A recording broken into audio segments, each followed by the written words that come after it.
The Benicia City Council is called back to order, and we've just come from closed session. Can we have a roll call, please? Council members Campbell. Here. Lagerspada. Here. Strawberry. Here. Young. And Mayor Patterson. Here. Councilmember Lagerspada. Yeah, thank you. So I'll be brief. The Second Amendment isn't perfect, but I was reminded by several constituents of Voltaire's famous axiom, and that is, I wrote it down because I wanted to get this right, because it's very important, and that's to not let the perfect be the enemy of good. And so this amendment is good enough for me, and I will be voting yes on this. But I do want to add a few things, and I will be brief. I'm very interested, or keenly interested, in a robust air monitoring system, and would have preferred more seed money go to B Camp to ensure that this program, the monitoring, the analysis, lives on far beyond, the tenure of the folks here on council. But again, I didn't want to let perfect get in the way of good. This is good because, as I've gathered, the two primary parties involved, the steering committee as well as Valero, are good with it. They want it resolved so the community can move forward. So I think that is the perfect scenario for a good amendment. So thank you for everyone that put time into this. I know it was a project that kind of went on and on and on, and I think we're close to wrapping it up. Thank you. So just as a reminder, when I speak, I'll talk about my ex parte, but in case you forgot the ex parte, if you wanted to Technically, no, because I wasn't given any new information that wasn't available to the public, but I did meet with members of the steering committee, but I'm not a lawyer. I wouldn't consider it ex parte, though. Okay, great. Councilmember Campbell? Okay, I'll start with ex parte, good a place as any. I talked to Paul Adler from Valero, talked to two Good Neighbor Steering Committee members, Nancy Lund and Kathy Carriage. I talked to Argus Scientific, Don Gamillis. Thank you. I talked to the person in charge at Richmond of the air monitors, Adam Lentz. Talked to Global Air Quality Service, Sherry, I'm not going to try and do this, Liv Itzke. Anyway, she's the one that did the community air monitors for Richmond. And so first thing I have is just, I'd like staff to kind of explain to me on page 126, something I might have written a little differently. And that's the second paragraph where it says the suggestion has been made to move the $440,000 proposed for a sustainable Solano to air monitoring projects. Valero is paying for the fence line monitoring on page 5 and 6 of attachment 1. It does not make sense to give them back the $440,000 they are contributing.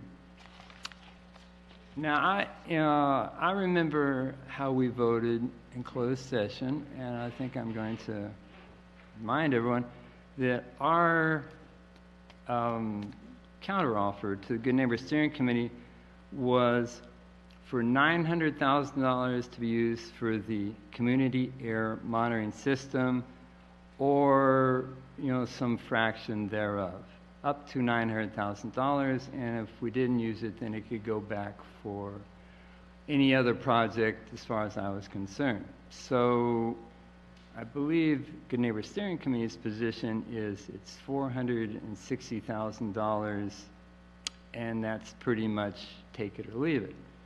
Now the problem I have with that is if they're right and it does cost $460,000, then saying our position, which is $900,000, we don't use it, then any money left over, can go for whatever it is. If they're right and it really is only going to cost $460,000, then there's no difference between the two positions. Worth noting, after I talked to Argus and Global Air and Adam Lentz, I would reduce that number considerably. apparently, after I talked to them, especially I think it was Dan, I'm not going to try and get that right. Camillus. Anyway, I'll just call him Don, as far as he goes there. That number moves down quite a bit. He believes it can be down for $500,000 to $600,000. Again, you got to have a contingency in there at some point if something goes wrong. The other person, Sherry Libitsky, who did Richmond's, said about the same number, as far as it goes in there, somewhere in that realm.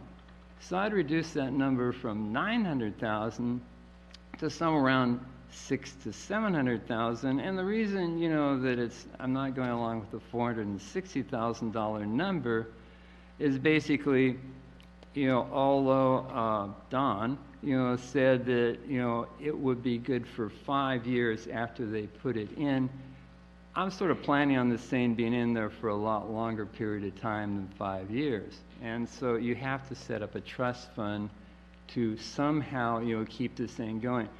Because what I came away with from the first time we tried to do this, and I guess, he said it goes back to 2008. I think the air monitor actually goes back farther than that, was we bought an air monitor, but we didn't think about all the other parts that you have to do when you do an air monitor.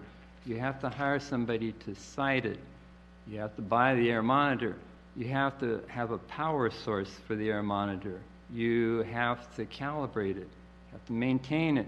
You have to have an information, system, which is more than just a website, so that if a resident wants to see what's actually in the air, there's the way to do that. And you have to have a trust fund so that you can, keep the thing functioning, hopefully for many, many years. So that comes up with a number in my, estimate, which is more than $460,000. Not $900,000, but it is a higher number. And so that being the case, that's where I have a problem, because, I want this thing to work. Every single person, as we all know from listening here, when we did the ISO discussions, every single person, including the members of the Good Neighbor Steering Committee, came up, all said we need a community air monitoring system, every last one of them. So, I'd agree with that. And so, anyway, I think there should be more money set aside, for this community air monitoring system. If it's not used, then it can go to the other projects. I have no trouble with either of those projects. I just happen to rate their monitoring system, the community air monitoring system, as a higher priority than either the Sustainable Solano or the Water Implementation Plan. And I'm going with what the American Lung Association said is my reason for that. When you can't breathe, nothing else matters. That may be one of the best slogans I've ever heard. And also, I'll use another slogan while we're at it here that Marilyn Bardet said, one of the Good Neighbor Steering Committee members said, on November 20th. Health and safety are the primary responsibility of any elected official. I strongly agree with that. And for me, the first thing we do is we finish up the triad of what you need in a refinery town for air monitoring. You have to have fence line monitors around the refinery to see what leaks out. You have to have a mobile system, so if there's a crisis, you can figure out what it is, where it's going, and you have to have community air monitors for the ambient air. The air, for example, that comes from, the fires which come into Benicia, which now become yearly events now. You have to have it for ship traffic, for the 2 highways we have running through Benicia. You have to have it because we're in the direct line of fire of the Richmond refinery, which, if anyone's forgotten, when they had their incident, that the numbers which are coming out of Benicia from the fence line where they have now are like 1 part per billion for benzene. Well, when the Chevron plant had its incident a few years ago where something like 1,000 people went to the hospital, the benzene level was 12,000 parts per billion, 12,000 times the amount of what's coming out of Valero. That being the case, there's a lot of reasons to make sure we do this thing right. And for me, as I mentioned to the Good Neighbor Steering Committee members, this is our last shot at it. We don't have any other money out there. Maybe there may be some grants out there. Apparently Richmond was able to get a grant, but maybe we're on our own, so we either get this right this time or this is it. Okay, before I call on Councilmember Young, what I'd like to do is see if we can just have a couple of questions and then give the public an opportunity to comment. I believe we have a request from the parties. They're sharing 15 minutes, and ordinarily, my understanding is from my ex parte contact, Ms. Dean. My understanding is that there's a shared presentation of 15 minutes, and I also understand that Valero has requested to have the time. So ordinarily what we would do is do that in that order. But because this was a polled item, I deferred to the people who had polled the item. So if you have a couple of clarifying questions, we could do that now, or we could wait for the presentation, the presentations, and then public comment, and then come back to your questions. Yeah, I'm willing to wait. I just hope that the Good Neighbor Steering Committee, when they talk, will address the issue that Councilman Campbell raised about the actual cost of doing the air monitoring project. I think that would be very helpful. So let's get back on track. So I understand we have a request for the organized support for this from the Good Neighbor Steering Committee. Are we going to start with that? Or Ms. Dean, did you want to start off? Valero is going to start. Great. And you do have 15 minutes. We will not need that long. We'll try to keep this fairly brief because I know there are a lot of folks here who want to talk. Can you all hear me? Yes, we can hear you. Thank you. Great. And I'm going to try to focus my remarks on some of these air monitoring questions that have to do with the fence line monitoring. So with that, thank you all for the opportunity to talk to y'all tonight. My name's Elizabeth Bourbon. I'm an attorney with Valero, and I'm here on behalf of the Benicia Refinery to express our support for this agreement. I think we all agree that this has been a long time in coming, and I think a lot has been accomplished under this agreement. This has gone on for a long time, and I think a lot of good has been done. Valero spent well over $10 million in fulfilling various commitments under this agreement. Basically, we've supported water conservation, sustainability, air monitoring, and a lot of other specific projects, probably too many to list right now. I think we should acknowledge that a lot of people have spent a lot of blood, sweat, and tears on this agreement. But it's time to bring this thing to a close, I think. And so while we have not always seen eye to eye with every point raised by the city or the good neighbors under the agreement, I am delighted that we have been able to reach an agreement to kind of bring resolution to all of this. I'm going to talk a little bit about some of what we've agreed to do as part of this. I don't know if y'all have available a copy of this, the fence line monitoring diagram. We had an earlier version that was kind of hard to read. Did you send that in tonight? I don't think it was handed out tonight. So I don't have one. And I don't know if we can pull it up on the screen. If not, I'll just kind of talk through. Oh, there we go. It's coming around.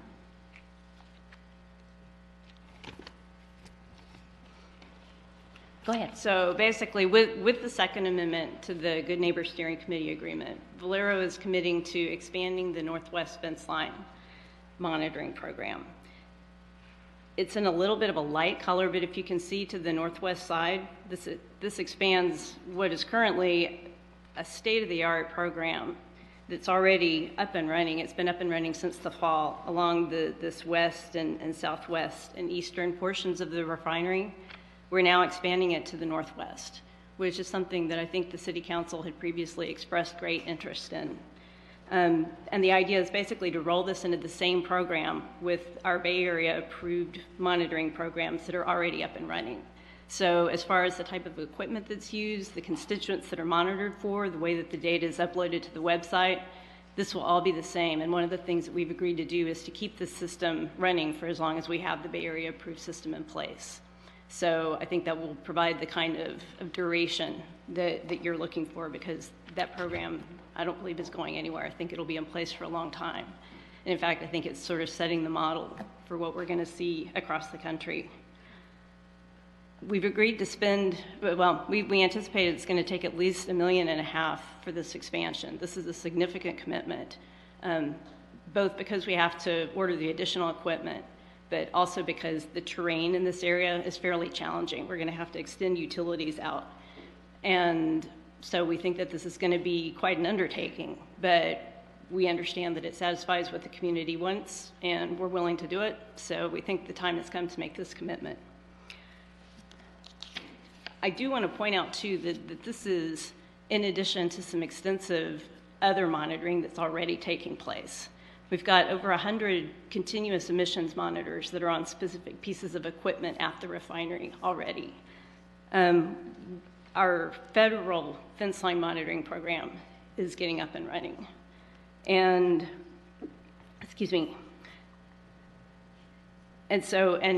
And we've also recently donated some portable monitoring equipment to the fire department so they can go out, periodically to respond to whatever needs may arise. So between all of these things, Benicia is probably one of the most well-monitored communities in the nation, maybe in the world. So we think, even aside from all the discussion about the community air monitoring programs, there is quite a bit of data available to support the air quality.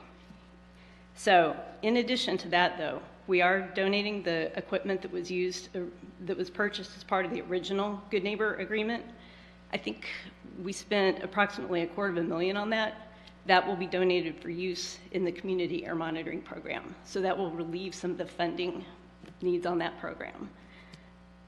In addition to that, we're paying $1.5 million for various projects, and including the $440,000 that I believe is supposed to support the community air monitoring program.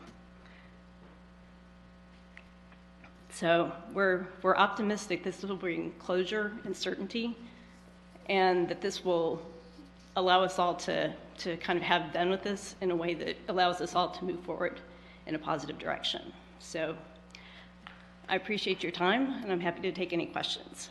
Thanks. First of all, I want to acknowledge your working with the Good Neighbor Steering Committee and doing the hard work and getting to closure on this.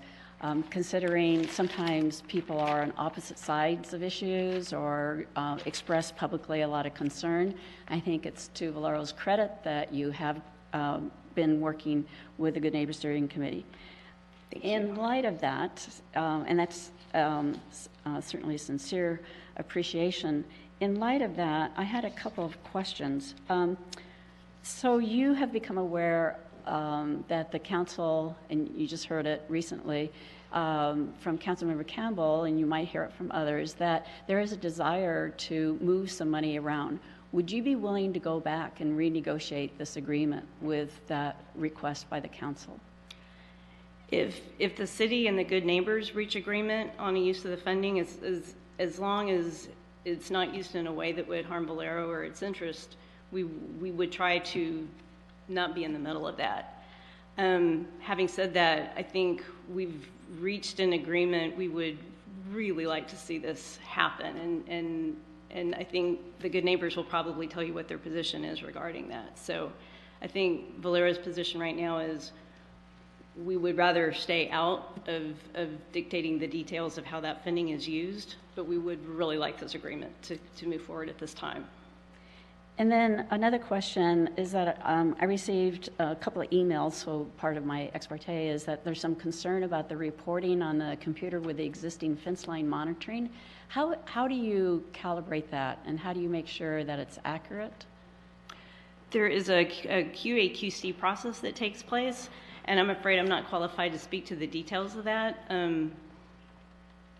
I can look into that, and we'll certainly be happy to provide some more detail, maybe in whatever form is convenient. I know that there is a comment feature, and we do look at those comments and try to address those as they come up. Okay. And I will say that these systems are very new, and we're sort of alpha users on these, and so I would expect to to see some technical issues as we work through these processes. So Not so much in the monitoring technology, but the data upload. Okay, thanks. You may not be the right person to ask, but I'm going to ask it anyway, and maybe you can direct someone if a colleague of yours is here tonight. So because this has taken over 2.5 years to negotiate, and a lot of issues were considered, and you did a lot of fact-finding, are you comfortable that the amount of money that is designated for both the redeployment of the air station that is on the trailer is adequate to carry forward what the goals are with the Good Neighbor Steering Committee's agreement? I'm going to defer that question to the Good Neighbors, because the way to answer that question is to know what is intended to be monitored. I think you have to know what constituents you're looking for, at what frequency, with what type of equipment. There are a lot of details that have to do with the specific purpose of the program, and I haven't discussed with them the details of what they have in mind. All right, thanks. Let me see if we have other questions. Councilmember Young and then Councilmember Campbell. I would like to echo what the mayor said about thanking Valero for their participation in this process. And I want to go a little further and say that Valero has agreed to go beyond what the agreement calls for and install monitors along the northwest property line at a cost of about $1.5 million, which is not required. But you've done this voluntarily, and for that you should be commended, and I'm doing that.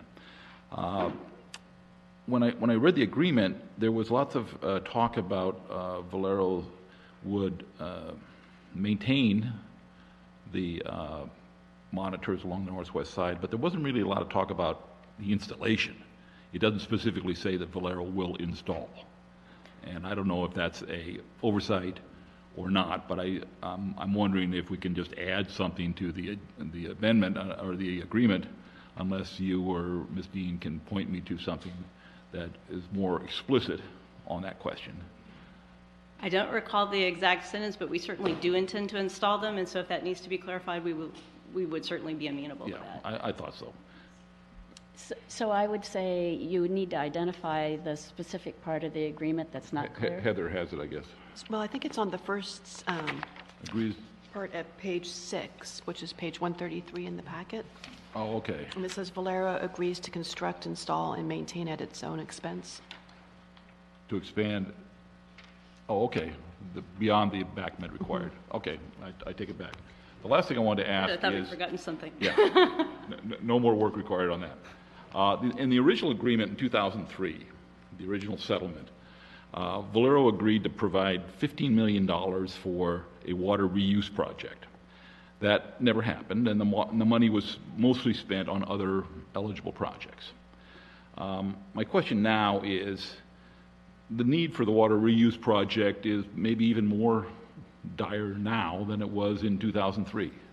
We've been through a couple of serious droughts. We think we're, at least I'm convinced that it's not going to be the last one, and that to get this water reuse project going is key to the city's long-term sustainability for water.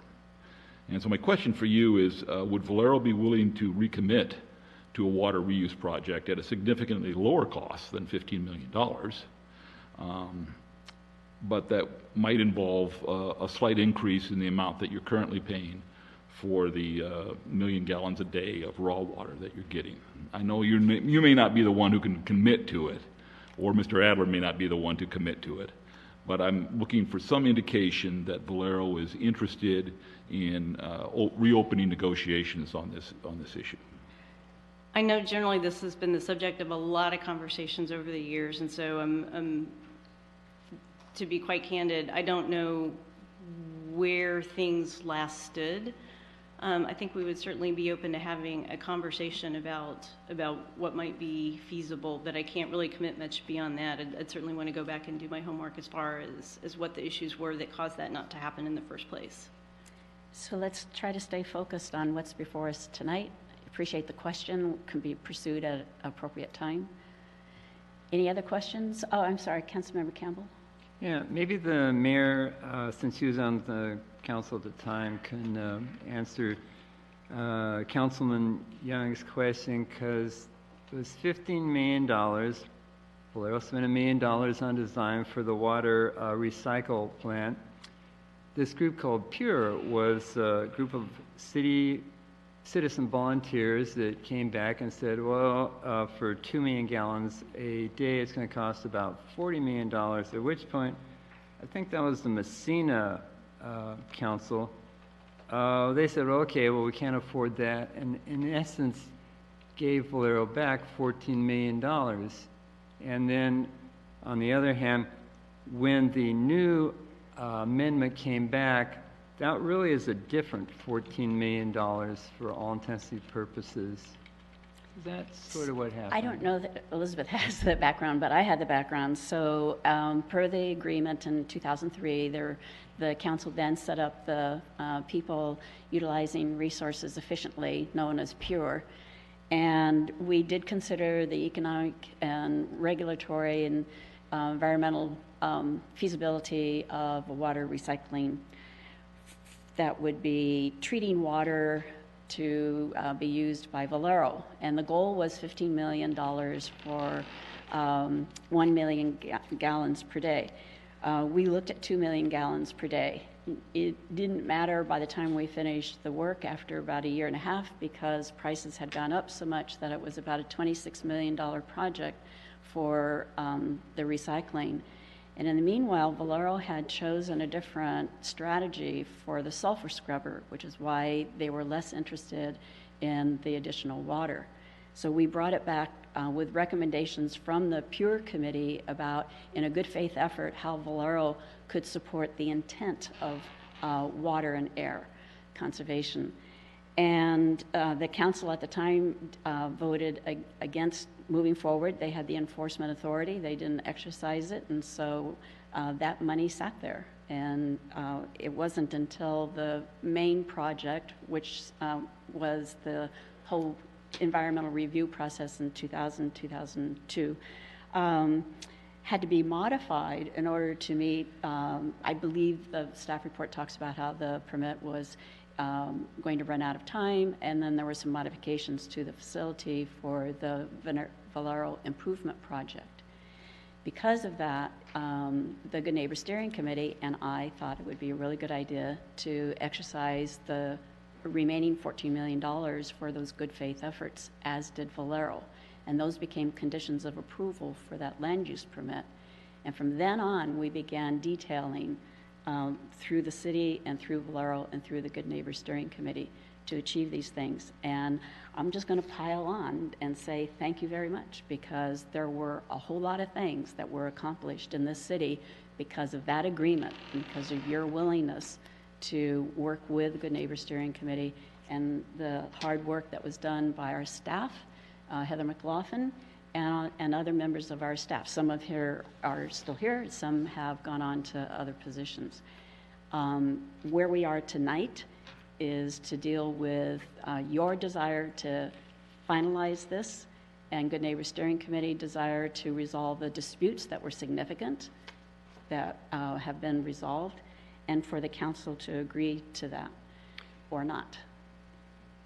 If I could get back to my actual question for just a second, and that was, Valero, the negotiation was really about, the money that, was involved here. It wasn't, you said, well, we want a community air monitor, we want, some sort of community gardens, we want, some sort of water treatment. It was just the amount of money, right? You guys weren't really concerned with how the money was spent. It was just the actual number. Is that fair read on that? That's a fair read. Our one proviso was and remains, we don't want to provide any funding that will be used in a way that will hurt our company or embarrass us, and we would prefer, as I think everybody involved would, that the money be used for a positive purpose that will benefit the community. But short of that, Just our feeling was that we don't want to make this any more difficult than it needs to be. Okay. So the real negotiations between the city and Good Neighbor Steering Committee as far as how this money is to be spent, you've already said, this is the number, go get them. so to speak. And by the way, I want to thank you too, because you haven't always been cast in a positive light in Benicia, and you've managed to hang in there. This money is really, really useful, and the northwest, corner with those fence line monitors really, really going to be helpful. So I want to thank you. All right, thanks. So now we have thank you, Elizabeth. Thanks. Now we have the 15-minute presentation by the Good Neighbor Steering Committee.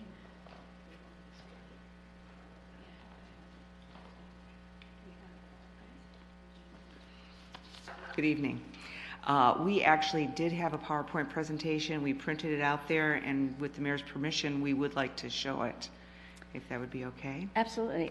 Is this a PowerPoint presentation from Ms. Dean's office? Yes. Okay. I'm Kathy Carriage. I'm a member of the Good Neighbor Steering Committee for many years. Thank you for the opportunity to speak.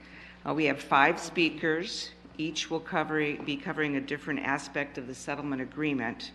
We have a planned reserve of time for questions at the end after everyone has spoken. The genesis of the agreement before you was the 2003 settlement agreement between Valero and the city to settle the concerns of the Good Neighbor Steering Committee and other community groups regarding environmental impacts of the refinery expansion project and related planning commission appeal of the Valero improvement project. Valero committed to a series of environmental benefits, including putting a scrubber on the main stack, spending up to $15 million for a wastewater reuse project, and air monitoring. In 2008, to settle another dispute between Valero and the Good Neighbor Steering Committee over amendments to the Valero Improvement Project, the Valero Good Neighbor Steering Committee settlement agreement was made. That included reallocating the original money for water reuse. This included $10 million for water conservation and $2 million for buffer land and watershed protection, as well as funding for air monitoring and greenhouse gas reduction. In 2010, this agreement was amended again by the GNSC, Valero, and the city to provide for clarity and better use of the $10 million for water conservation funding. $2.85 million went to the new community center, $1 million for school district, $2.2 million for water conservation at the refinery, and the remainder for projects designated in the agreement and future projects funded by the Sustainability Commission. Our attorney waived $150,000 in fees, and those funds were used for other community projects. The $2 million for buffer land and watershed remain untouched. That brings us to the current agreement. For years, there's been a dispute over whether the $1 million for buffer land was spent. The watershed protection money had not been spent since the 2008 agreement. The current agreement, reached after years of negotiation between the parties, reallocates that money to other projects that directly and immediately benefit the community. It's also very significant that this agreement provides funding up to $3 million. That's $1 million more than was otherwise available to the community and the city. The settlement funds can now be used for community air monitoring and reporting, additional fence line monitors, an integrated water management plan, money for water conservation projects, and for environmental projects with Sustainable Solano. All these projects the next speakers will address, and they all tie to the original environmental impacts of the refinery expansion project. If the agreement isn't approved now, none of these projects will go forward. Good evening, Council. I'm speaking to you as a founding member of the Good Neighbor Steering Committee since the year 2000. The 2008 settlement agreement provided for establishing an independent community air monitoring station. This agreement funds the Benicia Community Air Monitoring Program, a project envisioned by the GNSC over a decade ago for the sake of public education, health, and safety. The purpose of the monitoring system is to help the public learn about what's in our ambient air in real time from all sources and about the acute and chronic health effects of toxic air pollutants detected. Major sources of air pollution include refineries, vehicle traffic, and other contributors, which you know include fires. The various monitors assembled would sample air at 5-minute intervals and report raw data collected to a user-friendly public access website. The website would also present information about health risks associated to exposure to specific toxic air contaminants. In 2009, in Benicia, the Air District In cooperation with Valero, Argos Scientific, and the Good Neighbor Steering Committee conducted a year-long monitoring experiment to demonstrate the capabilities of monitoring and the usefulness generally of having a local community-based air monitoring station. In 2010, Valero contracted Argos for a 2-year period to purchase, assemble, maintain, and operate an array of state-of-the-art monitors. A trailer was purchased to house the equipment, including meteorological instruments for measuring temperature, wind speed, and direction. The settlement agreement did not stipulate who would own the equipment. Both Valero and the city declined ownership in 2013. The ownership question remained unresolved. Since 2013, Valero has securely stored the trailer with monitoring equipment behind their eastern headquarters building. Now, with the funding for the Benicia Community Air Monitoring Program, a new Benicia-based nonprofit organization will be created to hold and operate the original monitoring equipment for the community's benefit. Funding will allow for upgrades to current equipment, new equipment purchases, and years of continuous operation by an independent expert air monitoring company. The nonprofit status and substantial investment from this agreement will allow the organization to seek sustaining grants and other funding in years ahead. Thank you. I'm Constance Butel, a 10-year member of the Good Neighbor Steering Committee. It's very important to look at the comprehensive nature of the air monitoring components we have negotiated in the 2019 agreement. As a quick reminder, they are fence line monitoring at an otherwise unprotected location, the Benicia monitoring system that Marilyn has just spoken about, and AirWatch Bay Area. AirWatch Bay Area is a community-engaged project that has brought together groups from Richmond, Crockett, Rodeo, Benicia, and Vallejo. Oversight for this project has been led by Dr. Gwen Ottinger of the Fairtech Collective of Drexel University in collaboration with Carnegie Mellon. For the first time ever, AirWatch Bay Area has uniquely provided a publicly accessible big picture air quality view of the entire North Bay via the website airwatchbayarea.org. The website currently incorporates not only real-time refinery and community monitors from Richmond, Crockett, and Rodeo, but also many citizen-purchased Purple Air particulate matter 2.5 monitors. With this funding, Benicia's data will be added to the system. This valuable service maintains historic monitoring data, allowing for air quality trend analysis and other benefits. Funding AirWatch Bay Area will allow this important project to continue and directly increase monitoring value to the city of Benicia, its residents, and while providing benefits to the entire Bay Area. Thank you. My name is Mary Frances Kelly Poe, and I am also one of the founding members of the GNSC. I will outline in the following comments what an integrated water management plan is and does. First, I would like to thank the staff for including the definition of the Integrated Water Management Plan in the staff report. According to the American Planning Association, an integrated water management program focuses on the water cycle as a single connected system and promotes coordinated development and management of water, land, and related resources to maximize the economic and social benefits while minimizing impacts on the environment. A city's water management plan is therefore three-pronged to address the source, land requirements, and wastewater treatment. The first part is water. The watershed. Benicia does not have its own water source and must contract for water from the California Water Project. Our watershed is the Sierra. We have had prolonged droughts before, and we will have them again. It is the responsibility of the city to provide water to people and businesses. A water management plan could help us plan ahead for the next crisis. The second part is land. Sufficient land is needed to allow runoff to be purified of pollution before it enters the Carquinez Strait. The marsh is vitally important because it acts as the kidneys of the water system. We have to plan how to augment and protect the marsh. especially with rising tides from climate change. The third part, which is other resources, is the wastewater treatment. Flooding from seasonal rains can overwhelm our wastewater treatment plant. If we can keep this from occurring and also lessen the amount of sewage going to the plant on an ongoing basis, it is possible to stabilize our sewer bills. This is an economic and social benefit. This agreement includes funds for the city to hire a consultant to develop a plan to stabilize Benicia's water. The agreement also provides funds necessary to implement initial projects, the low-hanging fruit, in order to bring direct benefits to the public in short order.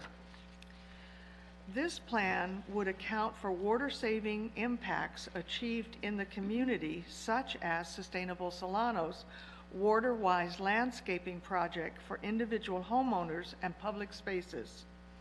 The integrated water management plan would coordinate the city's various responsibilities for water, pollution prevention, and wastewater treatment.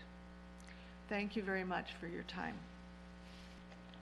Good evening, Elena Carolina, Executive Director of Sustainable Solana.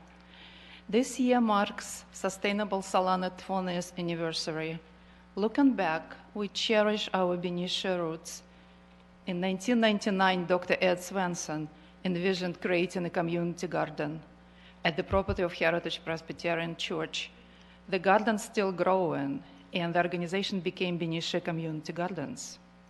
In 2010, second community garden came to the main street, thanks to a generous one-time gift.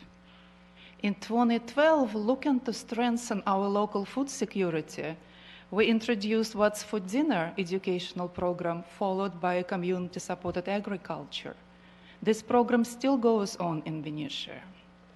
In 2014, with a grant from Benicia Sustainability Commission, we brought a principle of permaculture and secondary water to our private backyards. The program, Benicia Sustainable Backyard, created 7 demonstration gardens with hundreds of people educated, and the cumulative water effect, positive water effect, is 500,000 gallons a year, every year. In 2016, Benicia Community Gardens became Sustainable Solana, with the first and only grassroots nonprofit in the county, with an intent to scale up the projects we successfully implemented and piloted in Benicia. Recognizing the water impact and public education possibility, Solana County Water Agency asked us to scale up that program to the county. Now we have 18 gardens with cumulative water effect 1.1 million every year, and thousands of people educated. Our tiny community-supported agriculture in Benicia informed a county-wide local food system planning project funded by the United States Department of Agriculture. Now, through this funding, we are looking forward in planting another seed in Benicia, an education and certification program for young people, where our backyards and public spaces can serve as a training room without the walls. It will build the capacity of the organization, provide workforce in the community, will provide the workforce development and job training, while in the process, changing our landscapes to be more sustainable. Every gift we received, keep giving. We are looking forward to celebrate the organization's strength and capacity that did grow in Benicia through these 20 years of service. Thank you. Okay, good evening. Dana Dean. I'm very pleased to be here on behalf of the Good Neighbor Steering Committee tonight. Just to sum up what you've heard, there are a few major points that I want to touch on. First, this agreement was actually 6 years in the making. I went back and looked, and we started the conversation on making the adjustments to the $2 million in 2012. Went in fits and starts. We did have meetings with various parties for a while. Secondly, and I think most significantly, this resolves a lingering $1.9 million dispute between the parties that would otherwise have been left on the city's plate to either enforce against Valero or continue to let languish without a productive use for the community. The agreement requires Valero to invest up to $1 million more. Actually, it's 1.1 or 2, depending on your interpretation, $1 million more than they would otherwise have been required to if the city actually ever required them to spend the money. The big numbers are approximately $2 million for a slate of air monitoring programs, $450,000 for water management, $440,000 for community-led environmental programs. I'm going to mention that I believe you're going to hear from a number of folks in the audience tonight who might raise their hands if they're supportive of the Sustainable Solano programs. I'd appreciate it, and they'll want to speak.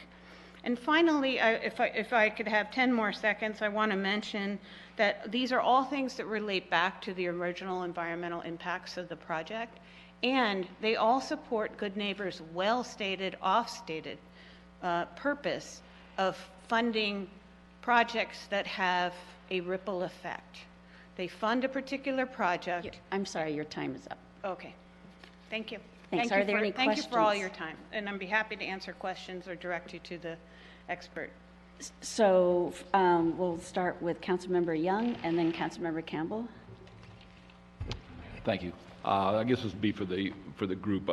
In ex parte, I did meet with Ms. Carriage, Ms. Bardet, Ms. Butel, Mary Frances Poe, and Ms. Lund last Friday. And I had a number of questions about the staff report, and they were very helpful in filling in some of the blanks. Okay. It was not clear at that time how the money would be spent by Sustainable Solano, for example. Okay.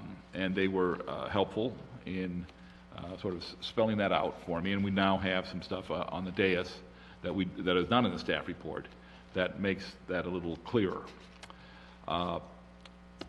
Ms. Carriage mentioned the figure of about $2 million left. Your last slide said 1.9 million. Yes. The agreement's for 1.5 million. No, that's okay. I'm sorry. Go ahead. So, I'm sorry I interrupted you before you had a question. Right. So if it's 1.5, but there's still 1.9 or $2 million left, the first obvious question is, well, where's the other 400,000 going? Oh, I understand your question now. And, so the disputed amount was about 1.9 million. Valero thinks they've met every obligation and are not required to spend the $1.9 million. We think they are, and I believe the city attorney supports that. As a matter of fact, I know she supports our conclusion on that. But that's a battle to be had. Instead, what we are doing is giving at least $3 million. What's in the pot now is at least $3 million, which has been redistributed. To include their extra... That is correct. Okay. So it still remains that is $1.1 million that they would, more than they would ever have to have spent, even if the city won in an action against them on the $1.9 million, which of course would cost the cost of the action. Okay, so when I met on Friday with the group, I had the same questions about the quote from Argos about the cost of installing and maintaining the air monitoring equipment. And Marilyn gave me a copy of a quote from May 2017. And I asked, well, is that still a current quote? And she assured me that, yes, that this would be enough money. But now we hear from Councilman Campbell that he actually followed up with Argos, and they came up with a different number of $600,000 minimum, not $440,000. So that leaves us with a $160,000 gap. So Marilyn's shaking her head. Yeah, no. I'm happy to start the answer to that. Well, first of all, do you have any reason to doubt what Mr. Gamillis told Councilman Campbell in terms of the cost of actually building and maintaining this? I don't have a reason to doubt that that number came up. I have a reason to doubt that it was a direct correlation to what I understand you have a copy of from a couple of years ago. So that, unfortunately, that's real ex parte, since none of us know precisely what was at issue there. So I can only say that we have been in conversations with Don Gamilis for, I want to say 19 years, but it's actually about 15 years. And we know well what's at issue. Marilyn knows it by heart. I know it very well. And we're confident in that number. And the other thing that I think is really important was one thing that Marilyn touched on right at the end. And that is, when you form a nonprofit, I know some of you have been involved in nonprofits, you start with what could be considered seed money. And this is a good hunk of seed money. We're going to, the B Camp will be able to show that they are a serious and real entity, and they go out and seek additional funding over time. This is clearly enough to get us, I'm saying us, but it's B Camp, I'm not part of B Camp, to go forward for years while gathering, you know, and things will also change over time. Sometimes things get cheaper. That's another thing about air monitoring. The monitor that Mr. Campbell was referring to was a $45,000 monitor that we started with all those years ago. So it does change over time, but we are very confident in the number that you have before you. Very confident. So, Ms. Dean, why don't we have Ms. Bardet come and very briefly address the issue of the dispute? If I could respond to that for a minute. No, you know, thank you. I'm asking Ms. Bardet to, if she's willing to. Well, since I came up with the number, I'd like to explain where it came Campbell, from. I'm asking you to follow through the chair with the protocols that we have. Absolutely. And so before we clarify, before we ask Ms. Bardet to respond, what I'd like to do is give Councilmember Campbell, if he can say it in one sentence, what it is that he learned from Don Gamilis. I can probably say that in one sentence. When I talked to him, he gave a number of roughly $460,000, give or take a little, and I said, well, what about contingency? No, there was no contingency. Well, what about a trust fund? You know, well, okay, 5 years, you know, sounds like maybe we can do it, but it's got to be longer than that. So you just do a reasonable trust fund, and then you also take in fact the contingency, say 10%, which adds another $45,000. You're up to $500,000 plus $100,000 over and above a 5-year number would be a reasonable one, which is how I came up with $600,000. His number was $460,000, but did not include other points which you have to take into account. Hemingway probably wouldn't recognize that as one sentence. I would say it's a run-on. It's a run-on sentence. My only answer, first of all, I confirm because I spoke with Don myself this week, end of last week, and he confirmed that the letter of 2017 stands that figure. The other thing I can say that none of us can say exactly how the money would be raised by a nonprofit. The nonprofit will be able to answer that. Thank you. Okay, thanks for the answer to that question. Do we have any other questions from council members on the presentation before we call on for public comment? So these are questions. Yes. Councilmember Young. I've got no problem at all paying the $50,000 to you for your work. Well, thank you. At all. That's a, The that's 19 years. For 19 years, that's of no issue. The $100,000 for Airwatch Bay Area. Will it be, as I heard Constance talk about it, it's to cover the entire North Bay area? Their work is not specific to Benicia. Is that correct? Ms. Butel, could you And then I have come a forward, follow-up. please? No, it is specific to Benicia, but by adding Benicia to the whole big picture, it will benefit everybody. Which we are looking at not currently part of now. it. All we have are 2 purple air monitors. But this will put us into a different kind of, It will archive our data. They'll do a trend analysis. They're going to develop so that they have push notifications. okay. Yeah. And then on the sustainable Solano piece, I didn't know what it was going to spend on until we met on Friday. And then I read the material, and I'm fine with all the projects. I think they all make sense. Would all those projects happen in Benicia, solely in Benicia? They would. Okay. All right, that's my questions. Thanks. Okay, thanks.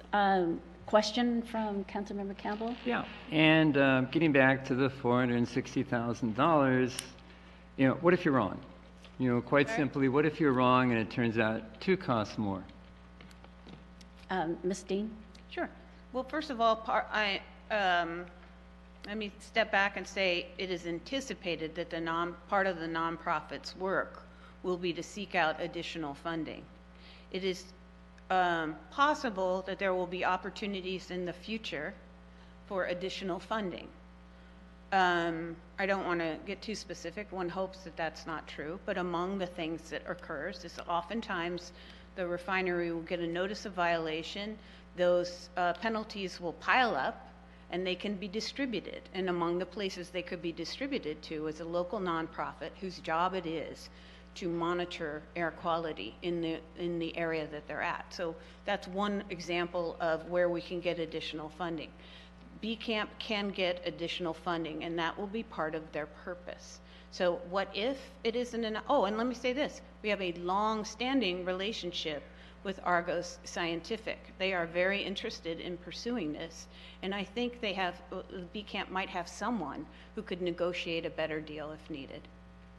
Any other questions? Vice Mayor Strawbridge. Thanks. Starting out, good job getting an agreement after all these years. Yep. Question on, because I went to some of the air quality seminars, and I know there was discussion about the additional community monitors being put up by the district. Is that still on track? Yes, you're talking about the Bay Area Air Quality Management District Community Monitor Program. That's a result of, I can't think of a certain rule. Yes, that's still on track. And we've had communication with BACMed recently, very recently, to confirm that. So yes, it is still on track as well. And would that be something that the nonprofit would be involved with in maybe getting them to the table? Because it sounded like at that meeting there was a lot of discussion about getting permits and where we could have power and location. It seems like the city needs some sort of liaison between the district and what the projections are. I mean, I can't speak to whether the city actually needs that assistance, but I can say that you're looking at 6 women who have spent measurable parts of their life, working to get quality air quality monitoring in this community. That's not going to go away. I mean, maybe, but the nonprofit, their purpose is going to be air monitoring. So certainly it makes sense to us to imagine that there will be circumstances where we can with even more legitimacy than already exists, move forward and help with that. And I will say we are in communication with Bay Area Air Quality Management District. Follow-up question. Certainly, I was going to reinforce your question that I think it's AB 617 that gave the opportunity for communities to step up and ask for to be involved in the program for air monitoring. So there are 2 air monitoring programs. There's the air district monitoring, and then established by CARB, California Air Resources District Board, whatever. That there was additional funds. At the time that I asked, staff felt very strongly that we didn't have the capacity to respond, and so that much of that money went to Richmond, and you can see the progress that they're having, very robust process, and also Vallejo. And so we were just left out because we didn't have the capacity through the city, and we didn't have the capacity through a nonprofit organization. And so what's being proposed is a process to provide more certainty that we can access those public funds. Did you want to add to that? I did want to add to that. Another thing that happens with BACMed and other state agencies, this will not shock you, is they're going to go where the interest is. And this agreement is wildly demonstrative of the interest in this community in air monitoring. So they know, and they will know more, that not only does the community support this, $2 million worth of additional air monitoring, but also the council. So I actually think that's very significant in the process. Follow-up? Okay, and then just to follow up to that, when Valero presented air monitors, there were the mobile types, and I remember the chief was saying that he thought those were going to be very effective in the fact that you're mobile, you can go around town and find more information than just a stationary place. And I did some reading. We got a mailer from a group over in Contra Costa that mobile seems to be the way to go. You're rolling your eyes at that. No, I was okay. But I guess this nonprofit is going to be looking at lots of options because technology, it sounds as if it's changing. You know, we've been holding on to this air monitor system for several years. I'm not sure that it needs a lot of updating, but researching and seeing what's current and what's the future, I think is going to be a really important mission. Oh, I agree. And not different than any other nonprofit, really, that handles something akin to this, or even Sustainable Solano or other nonprofits. There's an ongoing responsibility of board members to stay educated. That's actually in the state code. You know, so yes, absolutely. I think those things will continue to evolve. As to the things the fire chief has, that's not exactly, we don't exactly have that in the system that we're talking about, but we do have mobile monitoring for sure. Actually, we started with a backpack monitor in 2003. So we were way ahead then. It was doing mass spectrometer stuff. So yeah, we're well familiar with that. So brief question, and then we'll have public comment. Thank you. Okay, this was just got sort of way late. There was a follow-up question here. Now, okay, again, you know, $460,000, say you're wrong. You know, you say, well, do a nonprofit and everything. But, you know, maybe you get a grant, maybe you don't get a grant. You know, there's no guarantees on things like that. So, you know, if you're wrong, are you willing to take some of the money away from the other two projects to make it whole and finish it up? Because otherwise, for me, what you're doing is you're putting this air monitoring system, which again I think is the most important thing of the things you're listing here, you're putting it potentially at risk and not willing to, you know, backload it from, you know, either of the other programs. So we see it differently. What I see is $1.9 million alleged and possible that was going to be used for some fantastic idea of a buffer zone. It was my idea, so I can say it was fantasy. And also for very valid but not really available watershed. That money is sitting there. It's been sitting there for a decade. And what we're doing is we have spent 6 years working tirelessly to distribute these funds in a way that is best suited for the whole community. You are getting $2 million worth of air monitoring, which you are not otherwise entitled to. That's a lot. And at the same time, all of the things that the people have worked so hard on for years, these ladies right here, dedicated their life to, which also address issues related to the expansion project, are being funded. We absolutely 1,000% stand behind the distribution. And we will do whatever it takes to pursue long-term, I mean decades, because decades are going by, of other funding for these things. But the value of one does not make the others not valuable. We believe absolutely in the numbers that we have before you, and we stand behind them. We are not changing them. Okay, I want to ask the group the same question I asked Ms. Burden from Valero. Okay. And so who would like to answer that, Ms. Dean or Ms. Carriage? I want to ask the same question I asked Elizabeth from Valero. Sure. Who would like to answer that question? Kathy could answer. What was the question? Oh, no, Marilyn could answer. Let's have Marilyn. The question is, would you consider, if there has been an express council interest in moving some money about, would you consider council and renegotiating with Valero and the city? On the count of three. This, 1, 2, 3. No. And for so as a follow-up question, so you have been negotiating off and on for 6 years, trying to get some of these issues settled, the dispute over the buffer land and some other things, the conduit and so on and so forth. And you sometimes you had city staff at the table, and sometimes you didn't have city staff at the table. And the last a year and a half, I think, is when you didn't seem to be able to find the time that staff could be there, or the time at the same time with Valero and Good Neighbor Steering Committee. So you proceeded negotiating with Valero. The invitations were made to staff, but there was just a breakdown or something, and they weren't at the table for negotiations? Or did you just plow ahead to negotiate with Valero and then decide to come back to the city and say, this is the deal, take it or leave it? Oh, no, okay. So,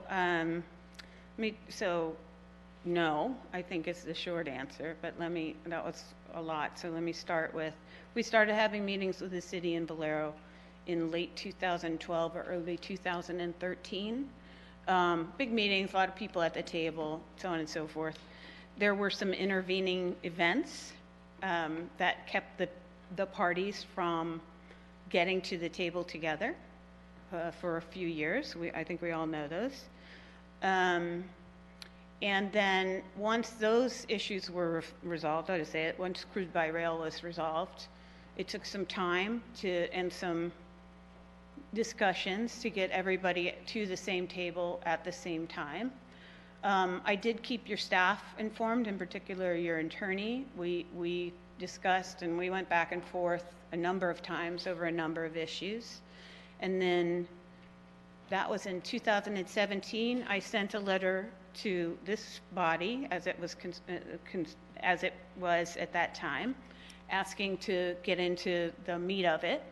And I think we also sent a draft agreement, which is substantially it's very similar to the one that you have before you. So the body saw it at that time. And then I kept negotiating, talking to Heather. It took this is when it really started details were taking a long time. In October of last year, Valero and Good Neighbors substantially agreed on all of the terms, and my understanding is that your staff got it at that time and did their own independent review of some of the items, particularly the water management plan. And here we are. It took some months. There was some back and forth, a couple of minor changes with staff and with I believe the city manager and certainly the city attorney's input, and we ended up here. Okay, thanks. We might have to revisit that question. This is the opportunity for a public comment. I don't have any cards on this item, so if there are, let me see a show of hands who would like to comment on this item. One person, two, okay. So what I would suggest is that you come forward now.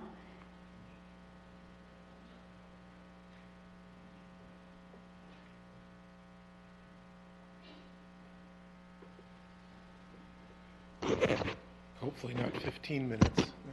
So you get. And Andy Zinkevich. You get 5 minutes. Sorry? I'm sorry, just let me start. I didn't want to take time away from you. So you get 5 minutes? Yes. Okay. Thank you. Andy Zinkevich, 366 East 2nd Street. Okay.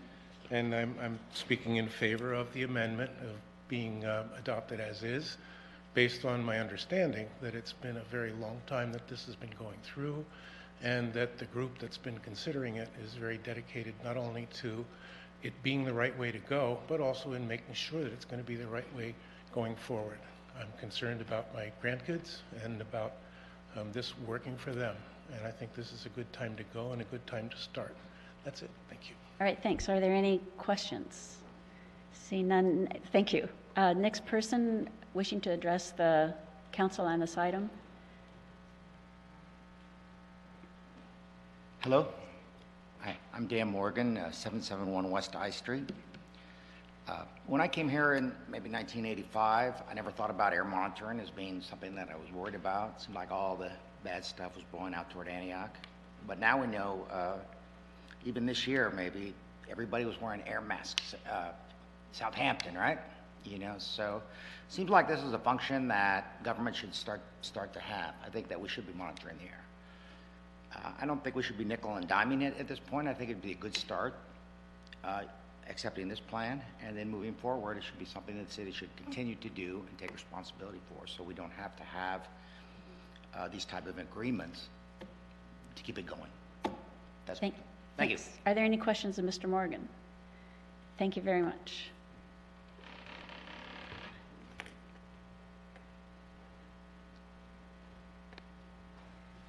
Hi, I'm Pato Smith, and as you know, I'm very, very concerned and have been wanting air monitors for at least 10 years. I personally believe and trust in everything the Good Neighbor Steering Committee says about monitoring, and I agree with what they're proposing.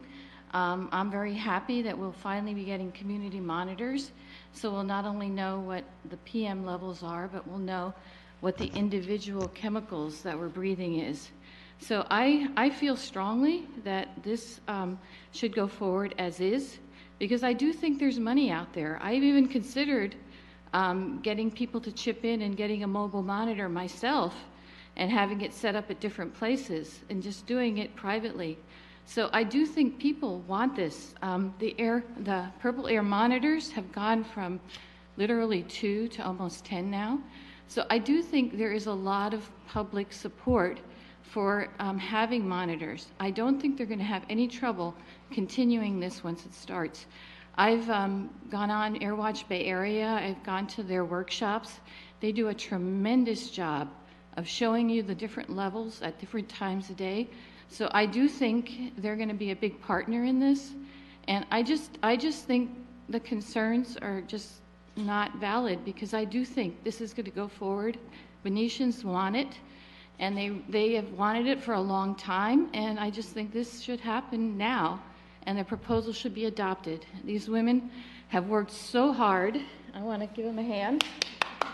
I'm sorry that I'm disrupting, because they all have worked incredibly hard over many, many years, and I trust them implicitly. And so I think you guys should go forward with this. Thank you. So let me remind the audience that we don't clap or boo or hiss or make noises. And the reason is that it's intimidating for others who may have a different opinion or a different idea or a different thought. So in our random acts of kindness, one of the things you want to think about are people who have these different ideas or thoughts or feelings. And how would you feel if you were in a room full of people clapping and you didn't agree?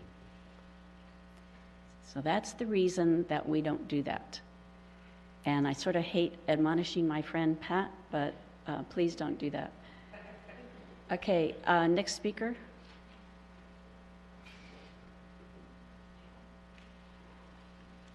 Good evening, Mayor and Council, and citizens of Benicia, and especially Good Neighbor Steering Committee, and Elena.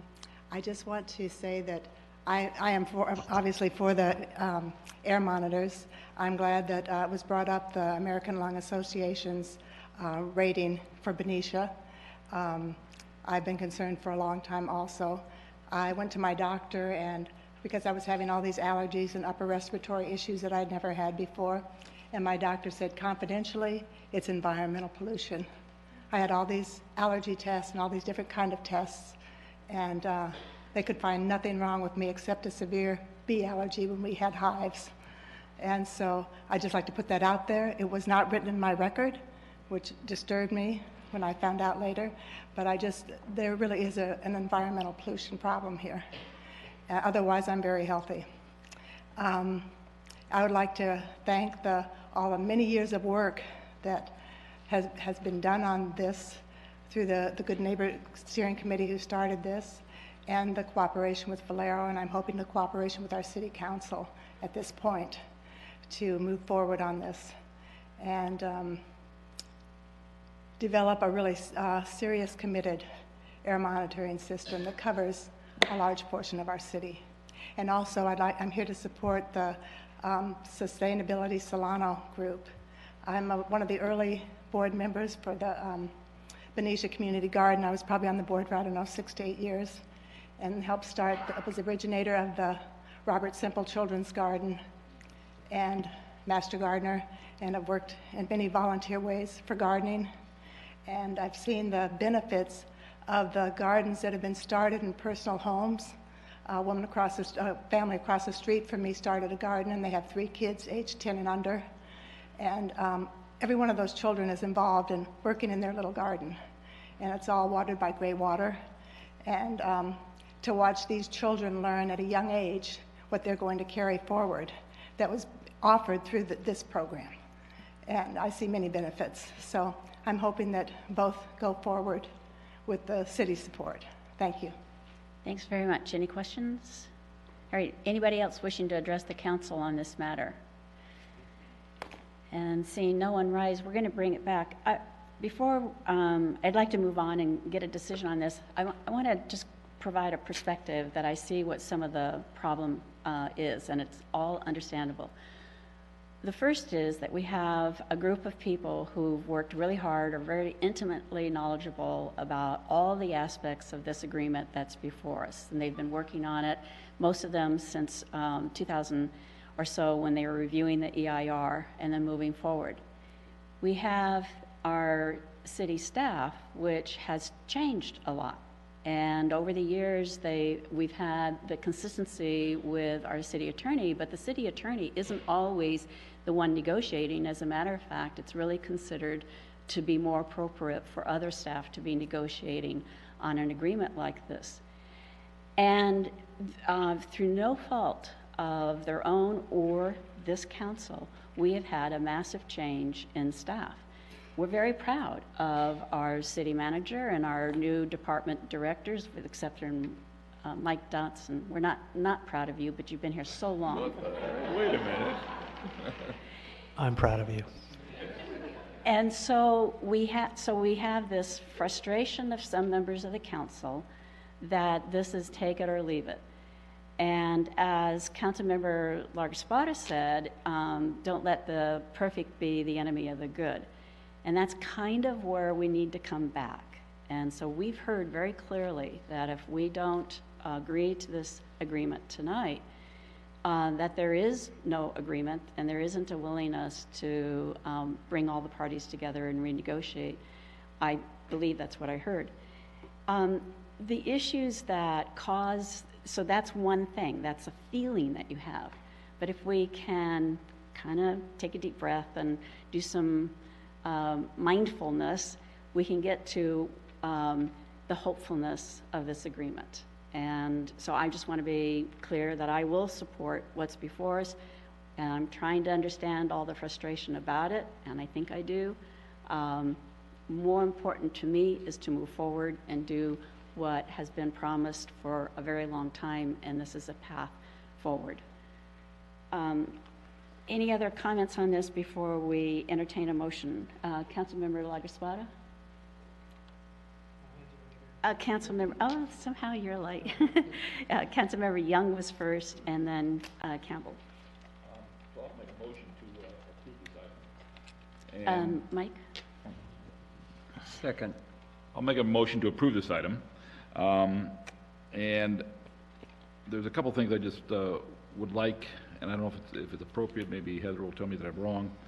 I'd like to find out a little bit more, and this is obviously something that will have to come back, but what is the process for applying for fines and fees that flow from Valero to the Air District in a way that can come back to us, to the city, to help supplement the air monitors?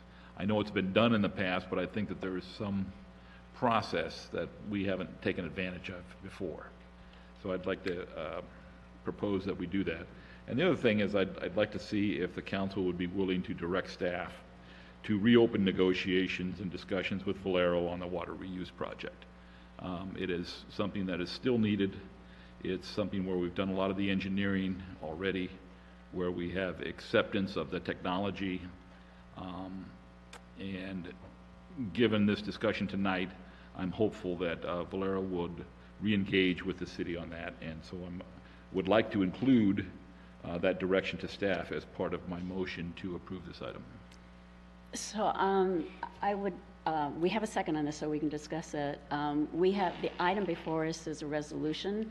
You would need to modify the resolution with those directions to staff, or as normal is that we can take action on the motion and give direction to staff.